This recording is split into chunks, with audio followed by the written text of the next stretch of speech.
Hey, welcome to another Roots Review. Today we're going to go over the Jefferson Curl and its purpose, theory, etc. We've previously looked at spinal segmentation exercises or roll-ups in the bridge position, in a wall supported position. If you haven't done those before, go back to that first. That's a necessary requirement in order to be able to do this movement safely and well. Something else that's really important to acknowledge in the purpose behind these movements is that we don't believe there's any unhealthy or unsafe position of a joint to load. Only believe that there are unsafe loads in those joint positions. Alternatively, we should actually be loading every single angle our joints can go into with control so that we have the greatest injury prevention and lowest injury risk when we're moving around. If we leave a gap in that system where we don't know where we are, that's when things can start to go a little bit more likely awry. So on this exercise, we may have already warmed up with a spinal segmentation, especially of the lower back. The Jefferson Curl, which we're going to do today, goes into a deficit position, so you'll need to stand on top of something. Sometimes people prefer one specific support, like a stool or a box, but maybe not something as high as a bench in the short term. As we start to create depth, we may need a little bit more of the negative space, but we'll see how that comes together as we go.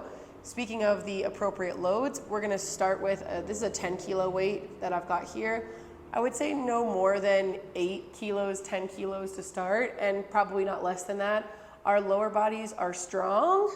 They just need to be loaded appropriately and safely. If you've already been working on spinal segmentation, especially at load, you can choose whatever weight you've previously used. I usually fluctuate between these two to bring it into this exercise. Reviewing the spinal segmentation and contrasting it with a deadlift will help us introduce this movement. For the spinal segmentation, especially into flexion, which is the direction that we're going, this curving forwards, we're gonna round and let our spine take the most roundiest, curviest position as possible. But I've got my cheeks squeezed and my hips are not moving. So I come into this bottom position where my spine is as shrimpy, fully curled as possible without letting my hips bend. How do we know if my hips haven't bent? Well, your hips have not bent. So when you look down, your hips should be flat and open on the front, just like they were when you were standing. If they've changed position at all, we've started to crease them and move the control of the movement out of the zone that we're trying to start with into somewhere else. This is part of the purpose of the wall variation. We just get a little bit of feedback on the wall, so head back to that if you haven't done that before. When doing a deadlift, we're then trying to hinge only the hip and not at all move in the lower back. The Jefferson Curl is going to move the hip and the back together, but in timing and with control. So if we were going to make sense of this movement, we're going to first start with the segmental rolling, and then once we get to that bottom position, we're then going to let our hips come with us, and our back just stays nice and curvy and juicy, and we're going to reverse the same way. So the first thing to happen is to squeeze myself straight from my hips, and then unravel all the way up. As you may have noticed, it looked like I had a little bit more room to go to when I got to the bottom of the position, so we're going to take ourselves up to the stool so we can play around with some of that negative space. In order to do that negative space without reaching and leaning forwards, you're going to put yourself with the ball of your foot at the edge of the stool, but your big toes are going to hang off, and that just helps that place where the weight was at have a little bit of negative space to pass through. Alternatively, you could stand on 2 plates or 2 separate stools with a hole in the middle or a gap in the middle so that the weight also had room to pass. Either way, you want to make that easy for yourself without needing to lean around and in front of the edge. When we lean around and in front of the edge, it changes where the load is placed and can put us at a small risk for a back injury, which is why we're going to start nice and light with no more than 10 kilos or 22 something pounds. Again, we're going to round and curl and roll and shrimp ourselves down to this position.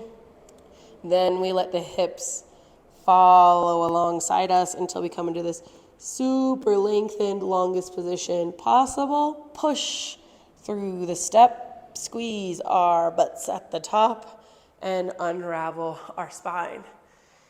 If this is the first time you're doing this movement, it's really important that you don't go to your deepest possible range and that you just learn how to move everything in timing.